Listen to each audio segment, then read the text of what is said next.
We have titled this series, From Dust to Glory, and obviously the images that we use there of dust and of glory refer to the whole panoramic scope of redemptive history, beginning with creation and moving inexorably toward the promises found in the Apocalypse or the book of Revelation that talks about the coming glory of Christ. But in a more restricted sense, we can look at this period of time that we're looking at the present in terms of from dust to glory in miniature. The kingdom begins in the dust of the plains of the Sinai wilderness when God creates for himself a nation under the leadership of Moses. And these people then wander through the dust, through the wilderness experience, and then through the period of the judges. And the dust begins to turn to glory with the kingdom of David, but in very quick order. The glory turns to dust again. And this regression to dust takes place at the end of the life of Solomon. We read about it in the 11th chapter of the book of 1 Kings, beginning at verse 26. We read there, "Then Solomon's servant Jeroboam, the son of Nebat, an Ephraimite from Zereda, whose mother's name was Zeruiah, a widow, also rebelled against the king." Well, just as David had to endure numerous revolts and palace conspiracies in his reign, so now Solomon has to endure an uprising against himself. Now, verse 27 is significant because we read these words, "And this is what caused him to rebel against the king. Solomon had built the Millo and repaired the damages to the city of David his father. The man Jeroboam was a mighty man of valor, and Solomon, seeing that the young man was industrious, made him the officer over all the labor force of the house of Joseph." Now, you remember I said in our last session that one of the things that led to the collapse of the United Kingdom was Solomon's great foolish error of enslaving a portion of his own people to be tools of the government to increase the splendor of his kingdom. And ironically, it was Jeroboam that Solomon had selected because of his courage, his bravery, and his industrial spirit, that he assigned Jeroboam the task of being over this labor corps of people. Well, then we read in the text that it happened that Jeroboam went out of Jerusalem, and that the prophet Ahijah the Shilonite met him on the way. And he had clothed himself with a new garment, and the two were alone in the field. Then Ahijah took hold of the new garment that was on him, and tore it into 12 pieces. And he said to Jeroboam, "Take for yourselves 10 pieces, for thus says the Lord God of Israel, Behold, I will tear the kingdom out of the hand of Solomon, and I will give 10 tribes to you." Now let me just pause there for a second. Jeroboam goes out and he runs into this man who is a prophet. And the two of them are alone, and the prophet has this beautiful new garment. And one of the things that we find characteristically in the Old Testament with the prophets is that so often they will communicate the word of the Lord to their hearers by means of a device called an object lesson, where some concrete action is performed that graphically symbolizes or portrays an impending action of God. And this is what takes place in this encounter. For the prophet takes this beautiful garment and rips it into 12 pieces. Now, obviously, the significance of the number 12 is not difficult to understand. The 12 pieces refer to the 12 tribes of Israel. And now the prophet says to Jeroboam, take for yourself 10 pieces of this cloth. And then he explains that God had spoken that he was judging Solomon for Solomon's sin. And as a result of Solomon's disobedience, God's judgment is coming on the nation. And he's going to rip the United Kingdom in half. And he's going to give 10 tribes to Jeroboam and take them out of the control of Solomon. Well, let's continue then. He said, but he shall have one tribe for the sake of my servant David, and for the sake of Jerusalem, the city which I have chosen out of all the tribes of Israel. Now it would seem that we have a problem here because he has 12 pieces of cloth, and he says he's only given one tribe to Solomon. Well, that all gets down to the Levites not being a tribe, and then later on the sons of Joseph dividing the inheritance between Ephraim and Manasseh and so on. But the point is that the tribe that is going to remain under the control of Solomon is the tribe of Judah, which causes us to remember the patriarchal blessing of Jacob centuries earlier when he said, the scepter shall not depart from Judah until Shiloh comes, so that the dynasty that God creates with David is a royal succession that is given to the tribe of Judah. And the only reason that we can imagine here that God doesn't take the whole nation away from Solomon, but rather preserves one piece of cloth for Solomon, is out of respect for the patriarchal promise and out of God's love for David and David's promise the promise he made to David that he would have someone on his throne forever. Now, let's see what happens as a result of these things. Verse 36, to his son I will give one tribe, that is to David's son, that my servant David may always have a lamp before me in Jerusalem, the city which I have chosen for myself to put my name there. So I will take you, you shall reign over all your heart desires, and you shall be king over Israel. Now this is the first hint of the divided kingdom. And when we speak of the divided kingdom, now this nation that formerly had been called Israel is now rent in two, and so the northern kingdom is called from there on the kingdom of Israel, and the southern kingdom, which contains the city of Jerusalem, is called the kingdom of Judah. So that now this southern kingdom is named after the one tribe that is spared for the descendants of David and of Solomon. Now, then we are told of the death of Solomon and of the response of his son Rehoboam. In chapter 12, and this sometimes gets confusing because we're talking about Jeroboam and Rehoboam. They are not brothers. Jeroboam was not the son of Solomon. Rehoboam was the son of Solomon. And here's what we hear of Rehoboam in chapter 12. And Rehoboam went to Shechem, for all Israel had gone to Shechem to make him king. So it happened when Jeroboam heard it that they sent and called him.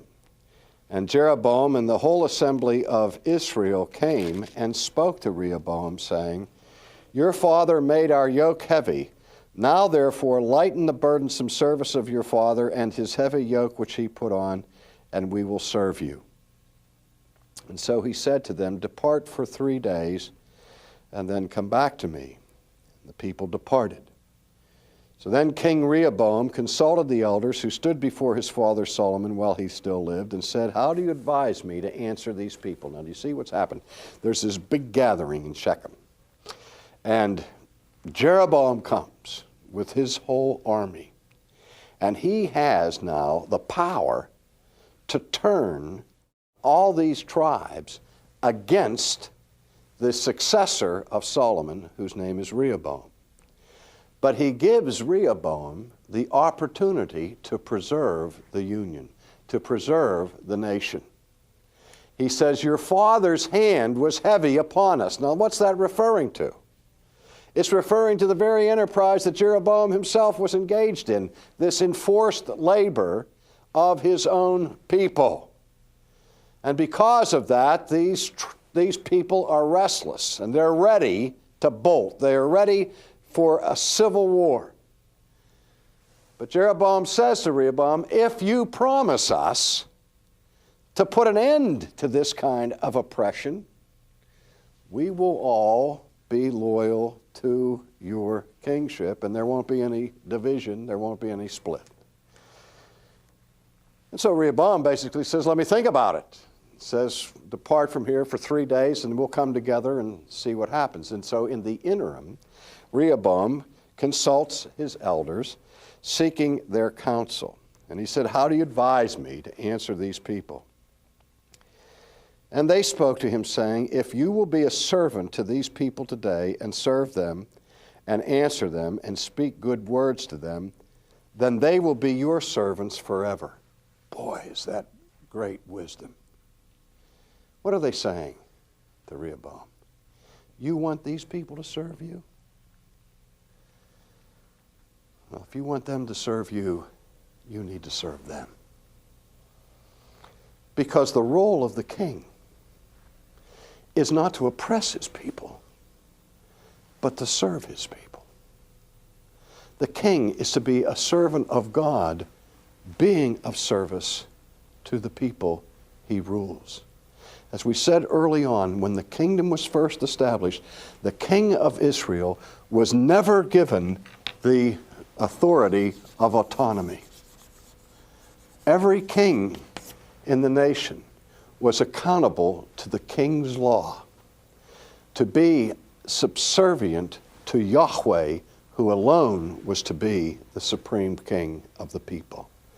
But the record that we find here is the record of one king and queen after another, arrogating to themselves the authority and the respect that properly belongs only to God.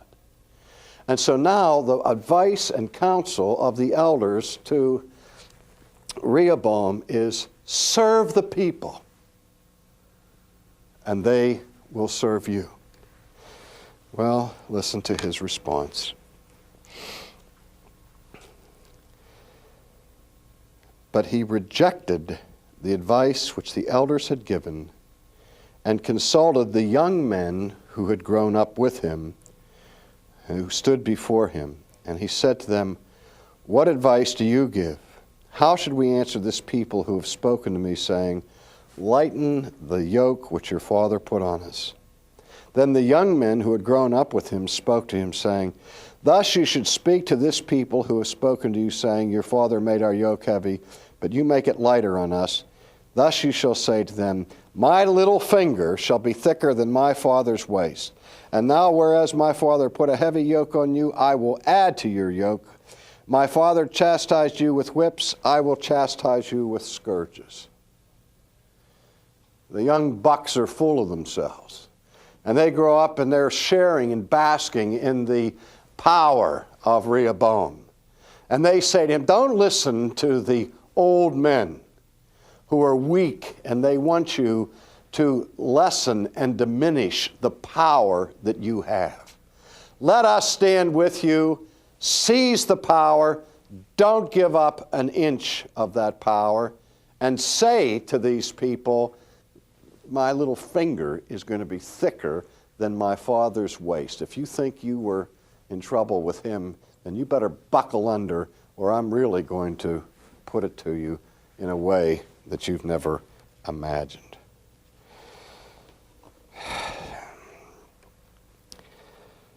And so he made this announcement to Jeroboam and spoke to them according to the advice of the young men. And when this happened, the people answered him by saying, "What share do we have in David? We have no inheritance in the son of Jesse. To your tents, O Israel, and now see to your own house, O David." And so Israel departed to their tents, but Rehoboam reigned over the children of Israel who dwelt in the cities of Judah. So now the civil war begins, and the nation is divided. And the division of this people was to last for century after century after century. And the subsequent history of the conditions both in the north and in the south reads like a rogues gallery, particularly in the north. No sooner does Jeroboam assume power and control in the northern kingdom of Israel than he goes out and creates 2 special sacred sites and consecrates a golden calf, saying, "This is the God who brought you up out of the land of Egypt."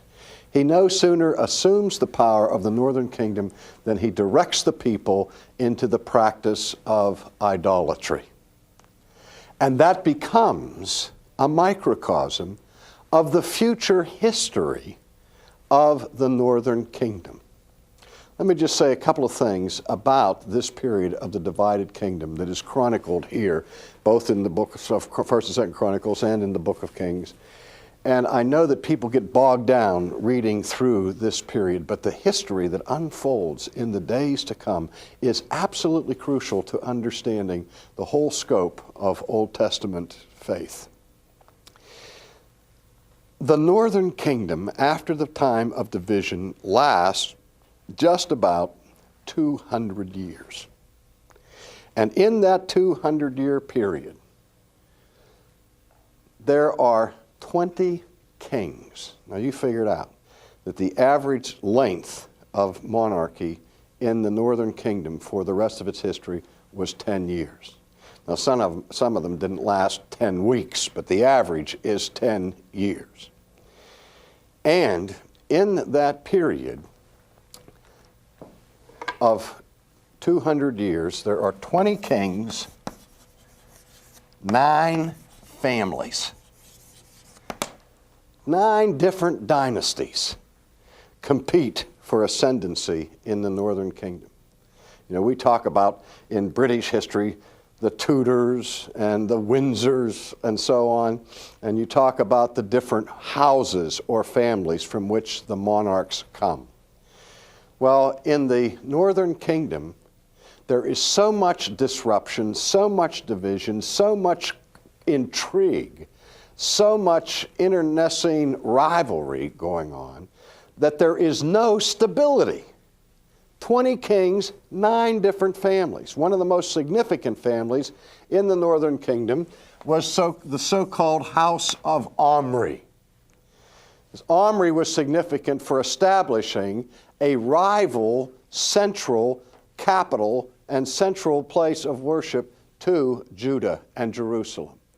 He made the capital of the northern kingdom to be the city of Samaria. Now, you maybe haven't heard that much about Omri. He was as able an administrator and ruler as he was despicably evil in his religious behavior.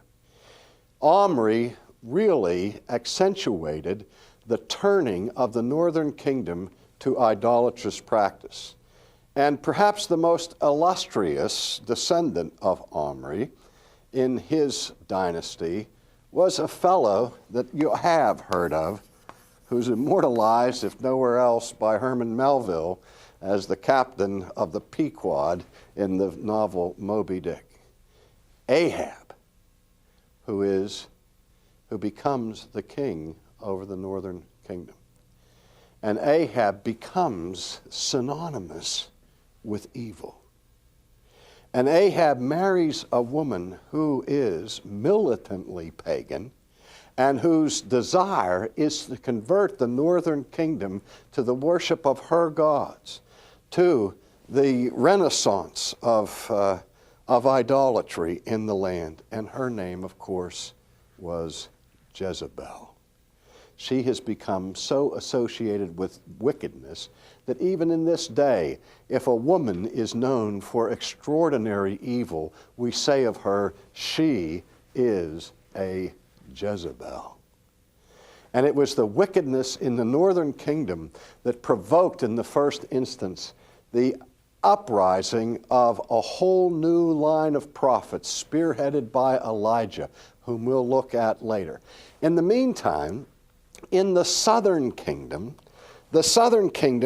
maintains a certain stability, though it's certainly not an era of great godliness. There are numbered among some of the southern kings some godly men. And there were reforms that took place from time to time during this period. But the southern kingdom, unlike the northern kingdom, lasted approximately 350 years. Now here's what I think is fascinating, that in the northern kingdom, which only lasted 200 years, you had 20 kings, 9 families. The southern kingdom has 20 kings over a period of 350 years, almost twice as long as the northern kingdom, but the same number of kings. And as had been ordained of God and in keeping with his providence, one family. So that the dynastic succession of David remains intact for 350 years after the divided kingdom. So that the house of David is preserved from generation to generation in honor of Jerusalem and the house of God.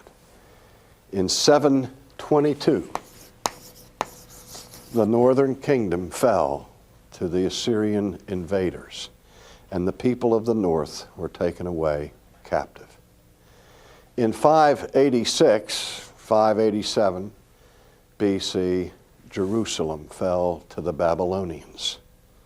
And so, from this period of division comes the great captivity, where we see finally the fall of both kingdoms, the north and the south. First, the northern kingdom, the fall of Samaria, 722 BC. Later on in 586, the fall of Jerusalem and the fall of the kingdom of Judah. And bleakness and darkness came upon the people as they had lost their heritage, and as the prophet Amos would later declare that the booth of David had fallen. And the throne of David was entangled with snares and with weeds, with rust, and seemingly consigned to everlasting oblivion.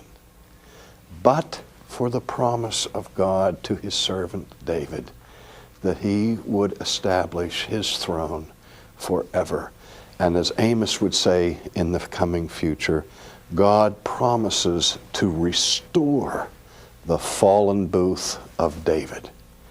And all of that is screaming towards the future, to the coming son of David, who is David's greater son, to whom the kingdom is given forever and ever.